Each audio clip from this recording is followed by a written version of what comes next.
Okay, let's start with the structured questions wala part. So property of a vector quantity scalar vector बताने हैं, pretty easy. Again, these are just some possible options. State true properties possessed by both scalars and vectors, so magnitude और unit दोनों के पास होता है. Determine magnitudes of the velocity of the ship in the north and east direction. North में इसको यूं तोड़ूंगा, 13 cos in the north, 13 sine in the east. This is what you must be getting. Ship now experiences a tidal current. Water in the sea moves with a velocity of 2.7 meter per second to the west. तो यहाँ पे आपने जो निकाला था ये इसका ये वाला और ये वाला कंपोनेंट था. अब वो कह रहे हैं there is a tidal current of 2.7 was it to the west. सही है, तो ईस्ट से वेस्ट जा रहा है जाहिर है. तो calculate resultant component of the velocity in the east direction. तो भाई 7.46 था, ये 2 पॉइंट समथिंग है, आपने सब्ट्रैक्ट किया. This is what you get. Use your answers in B1 and B2 to determine the magnitude of resultant velocity of the ship. तो आपका ये 10.6 तो 10.6 ही है, ये 4.76 है. Pythagoras यूज करें. This is the magnitude of resultant velocity. Determine the angle between north and resultant velocity का मतलब आपसे ये मांग रहा है. ठीक है, आपकी मर्जी है. tan sin cos में से जो भी यूज करना है, you use that and this is the answer you're supposed to get. ठीक है, मैं आप लोगों को जरा इसकी मार्किंग भी समझा दूं.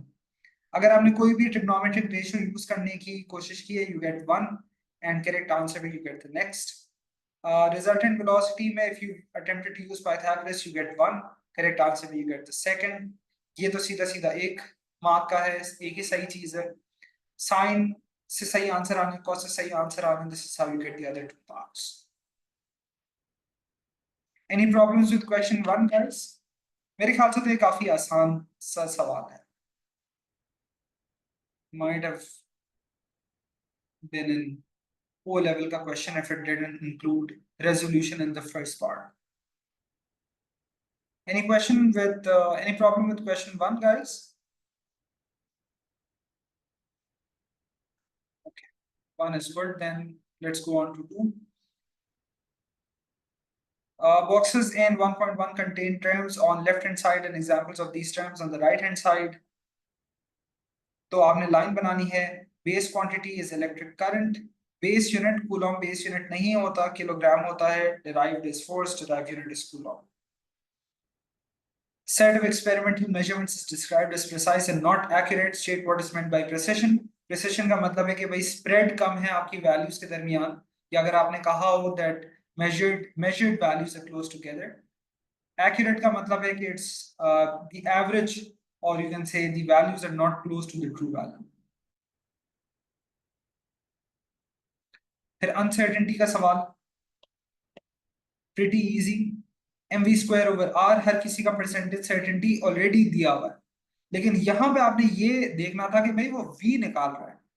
सो अगर मैं v को सब्जेक्ट बनाऊं तो हो जाएगा एफ आर ओवर m, या अगर आप में से किसी ने लिखा होगा तो यूं लिखा होगा v is square root of f r over m. तो एफ आर m तीनों की परसेंटेज अनसर्टेनिटी को ऐड किया and the square root is basically power half. तो तीनों को ऐड किया and then you divide by 2. सही है, because it's multiplied by the power. So half times 3 plus 4 plus 5. So this turns out to be 6. फिर आपने absolute uncertainty निकालना है, तो 6% of your measured value, अच्छा measured value अच्छा दिया हुआ ना, it's 15, so 6% of 5, easy. Okay. Water leaves end of hose pipe, all of this blah blah blah. Horizontal velocity दिया हुआ है, इस प्रोजेक्टाइल का रेंज दिया हुआ है. और इसने पार्टी में पूछा कि भाई क्यों इसका horizontal velocity component of velocity जो हॉरिजॉन्टल है वो क्यों सेम रहता है. आपने कहना है कोई फोर्स या कोई एक्सेलरेशन नहीं होता horizontal direction. Show that the time taken for a droplet of water to move from P to Q is 0.53. सीधा सीधा it's linked to this previous part, कोई एक्सेलरेशन नहीं है. So सीधा सीधा speed equals distance over time. So distance equals to speed multiplied by time. So 3.5 equals 6.6 times t, और ये आपका t आ गया. Calculate height h. अब ये एक वर्टिकल हाइट है, तो आपके जहन में आना चाहिए कि भाई मुझे वर्टिकल कंपोनेंट ऑफ वेलोसिटी से काम करना है. इनिशियली कोई नहीं है. Let's say I'm using the sign convention that downwards is positive. S is positive h. Acceleration is positive 9.81. मुझे निकालना है क्या कहते हैं. Okay, so I know the time, right? तो मैंने पिछले पार्ट से टाइम निकाला होगा, वो भी मेरे पास है. So I just use that, and the height h turns out to be this value. ठीक है, 1.38. डबल चेक कर ले वर्किंग.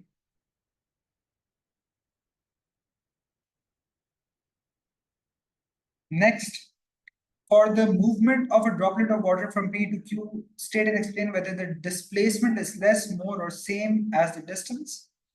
तो आपने कह दिया कि भाई अगर मैं डिस्प्लेसमेंट की बात करता वो तो यूं सीधा फासला होता. This is traveling in a curved path, which is obviously more. Displacement होता ही shortest distance है, so distance is definitely. सही है, यही चीज यहाँ लिखी है. फिर उसने आपसे पूछा magnitude of displacement of a droplet that travels from P to Q. तो हॉरिजॉन्टल आपको दिया हुआ था, वर्टिकल आपने निकाल लिया, और आपने पाइथागोरस यूज करके उसका रिजल्टेंट्स यूज करके बेसिकली आपने उसका डिस्प्लेसमेंट निकाला. सही है. What was this was question 3. इसमें कोई इशू?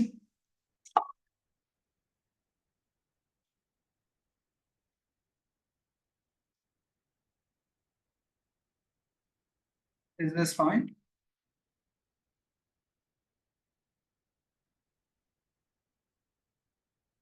ओके, आगे बढ़ते हैं.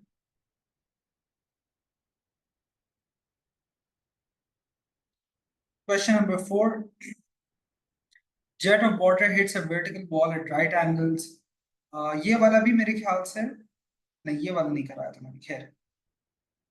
So इसमें हमने इसने पूछा show that over a time of 1.6 seconds mass of water hitting the wall is 1.2 kg. If you guys remember, we did a question like this last week, same time, in the online ASP. तो आपने पहले mass flow rate निकाला रो A V से, उसने आपसे इतने time में पूछा है, so you just cross multiply, this is what you get. Calculate decrease in horizontal momentum. तो बाद में उसका कोई मोमेंटम है नहीं, फाइनल इज 0. इनिशियल के लिए उसने आपसे मास निकलवा लिया, speed they the, velocity they the, so 0 minus this, decrease in momentum is 6. Magnitude of force, तो ये चेंज इन मोमेंटम आपके पास आया इन 1.6 seconds, so you just divide, और इससे आपका फोर्स आ रहा है 3.75 न्यूटन. ये फोर्स वो है जो वाटर वॉल पे लगा रहा है, वो बोल रहा है state and explain the magnitude of horizontal force exerted on the wall by the water. So on the wall by the water would also be 3.75 by Newton's third law. ठीक है. Pressure, again not part of your syllabus अभी तक, लेकिन वैसे force over area था, तो ये करना कोई मुश्किल नहीं. This was question number 4. 5A, define velocity, बहुत ही आसान. Rate of change of displacement, या शायद आपके टीचर्स ने आपको बताया हो change in displacement over change in time. अच्छा, rock of mass 7.5 kg is projected vertically upwards from the surface. अगर इसने अपवर्ड्स फेंका है और आप ग्राफ देखें तो वो पॉजिटिव से स्टार्ट हो रहा है, इसका मतलब उसने ये साइन कन्वेंशन इस्तेमाल किया that upwards is positive, downwards is negative. So it leaves the surface of the planet with speed 4. Variation with time of the velocity of the rock is shown. Assume that the planet does not have an atmosphere, all of that. Determine the height of the rock above the surface of the planet at time t equals to 4 seconds. तो भाई मैंने इसको ऊपर फेंका, ठीक है, ऊपर जाते हुए इसका स्पीड स्लो हो रहा है. Again I know because of acceleration due to gravity, this is max height. So all of this is the distance traveled upwards. So I can find this using area under the graph. So half into ये वाला फासला 2.5, ये वाला 4, this turns out to be 5 meters upwards. इसी तरीके से नीचे जाते हुए ये वाला फासला मैं निकाल सकता हूँ. So this is 1.8, ये नीचे आया है, so this is negative. क्योंकि इतना ऊपर गया, 5 ऊपर गया, 1.8 नीचे आया, तो सरफेस से कितना ऊपर है? This is 5, this is 5, and इतना नीचे आया, this is 1.8. तो ये वाला फासला कितना है? 5 minus 1.8, which is 3.2. Determine change in momentum of the rock. तो change in momentum के लिए mass times final minus mass times initial. Final जो था इसका -2.4 है, initial सवाल में दिया हुआ भी था 4 है, mass of the rock यहाँ दिया हुआ है, so you just use the formula. So -48. Determine the weight of the rock on this planet. This was a good question. क्योंकि आपको पता है ये जो change in momentum आया, ये किसकी वजह से आया? ये weight की वजह से आया. Because weight is the force which is pulling it down. तो आपने ये यूज किया force is rate of change of momentum. आपने ये निकाला हुआ था. This happened in a time of 4 seconds. So 48/4 is 12 Newton. In practice, the planet indeed does have an atmosphere causing a viscous force to act on the moving rock. State and explain the variation, if any, in the resultant force acting on the rock as it moves vertically upwards. तो अगर ये ऊपर जा रहा है, viscous force नीचे होगा, और ये ऑब्जेक्ट स्लो होता है, जब ये ऊपर जाने की बात हो रही है ना, तो जब ये ऊपर जा रहा है, ये स्लो हो रहा है, तो विस्कस फोर्स भी कम होगा. सो रिजल्टेंट फोर्स के बारे में अगर मैं सोचूं, ये ऑब्जेक्ट जो कि ऊपर जा रहा है, ठीक है, this is how it's travelling, this is not the force, this is velocity. तो यहाँ पे उस पर डाउनवर्ड्स क्या एक्ट कर रहा है? वेट और उसका विस्कस फोर्स. तो अगर ये कम होगा तो इसका रिजल्टेंट फोर्स भी कम होगा, right? Any questions with any problems with this question? इसमें कोई सवाल?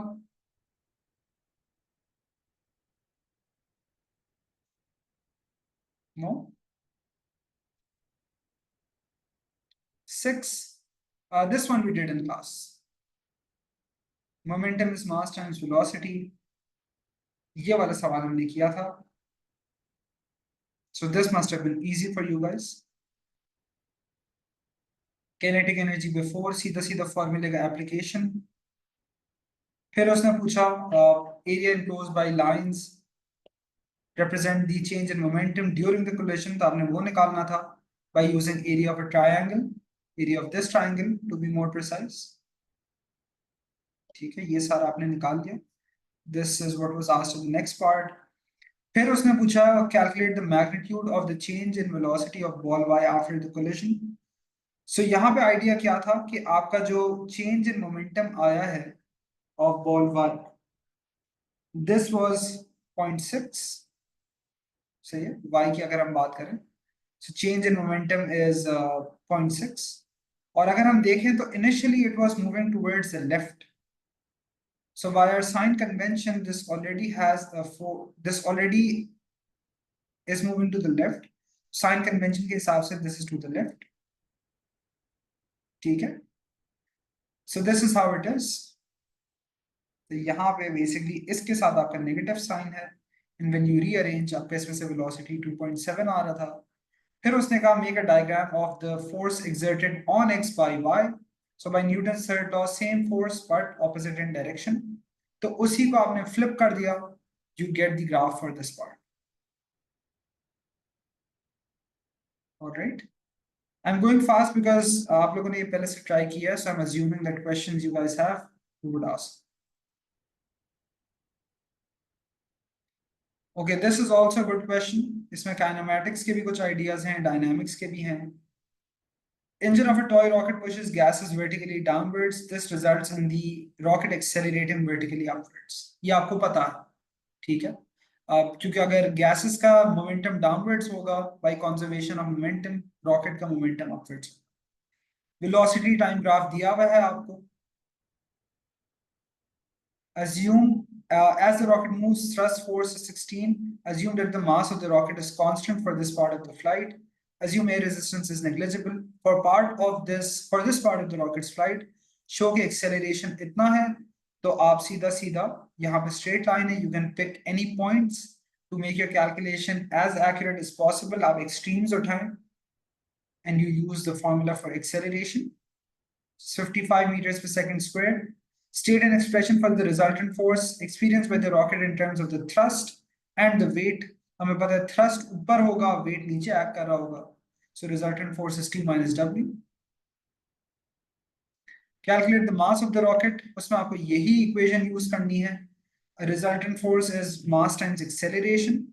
उसने आपसे mass मांगा है और उसने आपको thrust दिया हुआ था, which is 16. Now this might have been tricky क्योंकि इसमें आपने देखा होगा कि कोई मास नहीं दिया हुआ, and that's because उसने आपको कहा है मास निकालना. So if I rearrange this equation, mg equals T minus ma, तो 9.81 times m equals 16 minus 55 m, और यहां से आप मास निकालेंगे, turns out to be 0.25 kg. ये अच्छा सवाल है, और ऐसा अगर आप याद करें तो ऐसे MCQ हमने किया था क्लास में, सैंडबैग वाला. At time t equals to 0.3 seconds, a small piece of metal separates from the rocket.